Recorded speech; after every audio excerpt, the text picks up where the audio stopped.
రాష్ట్ర వ్యాప్తంగా కురుస్తున్న భారీ వర్షాలకు వాతావరణంలో మార్పులు వెరసి సీజనల్ వ్యాధులు పేటరేగిపోతున్నాయి. డెంగీ, మలేరియా వంటివి పంజా విసురుతున్నాయి. జలుబు, దగ్గు, జ్వరం, విరోచనాలు వంటి వాటితో ప్రజలు విలవిల్లాడుతున్నారు.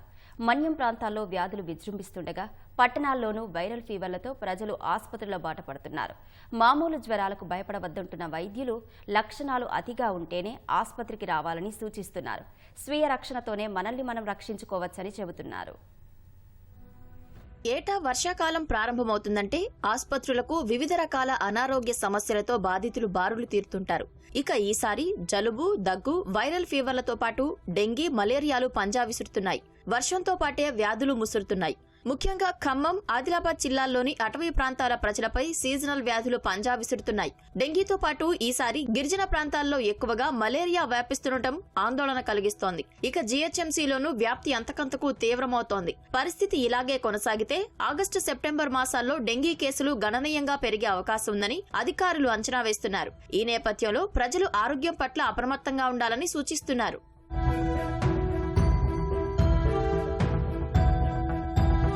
మనకు ఎక్కువగా ఈ టైంలో చూసుకుంటే కనుక దగ్గు, జలుబు, జ్వరాలు ఇలాంటివి ఎక్కువగా ఉంటాయి. వైరల్ న్యూమోనియాస్ అయితే ఇప్పుడు ప్రజెంట్లో అయితే ఎక్కువ లేవు, బట్ ఇన్ ఫ్యూచర్ వచ్చే అవకాశాలు అయితే ఉంటాయి. ఎందుకంటే ఇప్పుడు చిన్నపిల్లలు, వృద్ధులు జాగ్రత్తగా ఉండాలి. ముఖ్యంగా డెంగ్యూ దోమ అనేది డేలోనే కుడుతుంది, తక్కువ ఎత్తులో ఎదుగుతుంది. దానికోసమని ఫుల్ స్లీవ్స్ వేసుకోవాలా, మనం ఆ విధమైన ఏర్పాట్లు అనేది స్కూల్స్లలో చెప్తా ఉన్నాం. పిల్లలు ఇంట్లో చెప్తే పెద్దవాళ్ళు వింటారు, స్కూల్లో టీచర్లు చెప్తే పిల్లలు వింటారు. ఈ విధమైన కాన్సెప్ట్ తోటి ఈరోజు పిల్లల్ని ఎంకరేజ్ చేద్దాం. ప్రతి ఇంటిలో కూడా వాళ్ళు నిల్వ ఉంచకుండా వీక్లీ వన్స్ క్లీన్ చేసుకుంటట్టు, డ్రై డే అనేది పాటించేటట్టు చేస్తే మనం ఈ డెంగ్యూ పైన సక్సెస్ కావచ్చు.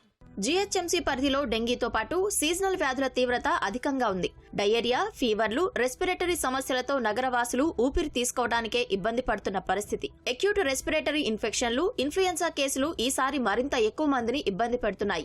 జనవరి నుంచి ఇప్పటి వరకు 7,783 డయేరియా కేసులు వెలుగు చూశాయి. తీవ్రమైన జ్వరం, జలుబు, దగ్గుతో ఆసుపత్రులకు క్యూ కడుతున్న వారి సంఖ్య అధికంగానే ఉంటోంది. ఈ నేపథ్యంలో 3 నుంచి 4 రోజుల పాటు తీవ్రమైన జ్వరం, తలనొప్పి, దగ్గు వంటివి తగ్గకుండా ఉంటేనే సంప్రదించాలని వైద్యులు చెబుతున్నారు.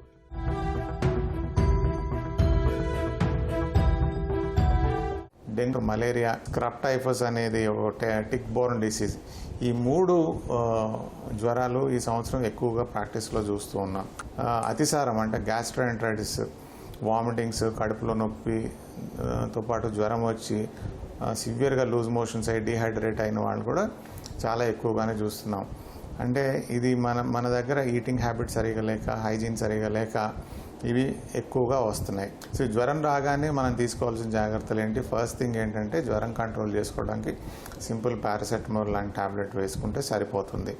ప్రతి ఒక్కరికి యాంటీబయాటిక్స్ ఇవ్వకూడదు, ఇస్తే దీనివల్ల సైడ్ ఎఫెక్ట్స్ ఉంటాయి. డెంగ్యూ డయాగ్నోస్ చేయగానే సపోర్టివ్ కేర్తోనే 80% ఆఫ్ పీపుల్ రికవర్ అయిపోతారు. సపోర్టివ్ కేర్ అంటే పారాసెటమాల్, ఐవీ ఫ్లూయిడ్స్. కొంతమందికి అంటే less than 5% of people dengue shock syndrome అంటే సివియర్ ఫార్మ్ ఆఫ్ డెంగ్యూ. అంటే ఇందులో బాగా ప్లాస్మా లీక్ ఎక్కువైపోయి బీపీ తగ్గిపోయి దానివల్ల other organs, liver, lungs, kidneys, blood other system involve అయ్యి మల్టీ ఆర్గన్ డిస్ఫంక్షన్ అంటాం. ఇట్లాంటి వాళ్ళకి మార్టాలిటీ రేట్, డెత్ రేట్ ఎక్కువ ఉంటుంది. మనం ఈ స్టేజ్ రాకుండా మనం ముందే జాగ్రత్త పడితే చాలా మటుకు ఇలాంటి సివియర్ డెంగ్యూ అనేది నివారించుకోవచ్చు. వర్షాకాలంలో చుట్టుపక్కల నీరు నిల్వ లేకుండా చూసుకోవటం ద్వారా దోమల వ్యాప్తిని అరికట్టవచ్చని, డెంగీ, మలేరియా వంటి వ్యాధులు సోకకుండా జాగ్రత్త పడవచ్చని వైద్యులు సూచిస్తున్నారు.